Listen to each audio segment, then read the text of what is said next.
Hi అండి, welcome to my channel అమ్మ సత్తమ్మ. అందరూ ఎలా ఉన్నారు? బాగున్నారా? అందరూ బాగుండాలి, అందులో నేను కూడా ఉండాలని మనస్ఫూర్తిగా అయితే కోరుకుంటున్నానండి.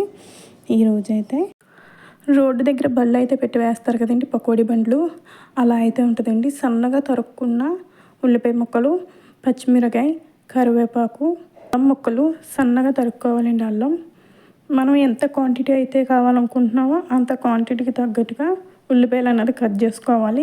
శనగపిండి, ఉప్పు, కారం, అలా మనకి ఎంత క్వాంటిటీ అయితే కావాలో అంత వేసుకోవాలండి. దానికి తగ్గట్టుగా ఉప్పు, కారం కూడా బాగా వేసుకొని దీన్ని బాగా చేత్తోని పిసుకోవాలండి ముందు. ఎందుకంటే ఆనియన్లో ఉన్న వాటర్ బయటకు వచ్చేసేలాగా బాగా గట్టిగా పిసుకుంటే ఆ వాటర్ అంతా బయటకు వచ్చేస్తుంది. అప్పుడు మనకి ఎంత అయితే సరిపడే అంత వాటర్ అయితే వేసుకొని కలుపుకోవాలి. అది ఒక ముద్దలా అయ్యేలా చూసుకోవాలండి. ఎలా అంటే మనం గుప్పెడితో ఎలా పట్టుకుంటే ఒక ముద్ద షేప్ వచ్చేలా అయితే సరిపోద్ది. మనం పకోడీ వేసుకోవడానికి ఈజీగా ఉన్నట్టు అనమాట. చూసారా, పకోడీ నేనైతే ఉండైతే చేసి చూపిస్తున్నాను. అలా అయితే సరిపోద్ది అలాగా.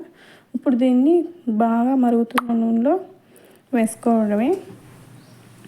ఎంతో టేస్టీగా కరకరలాడుతూ ఉంటుందండి పకోడీ.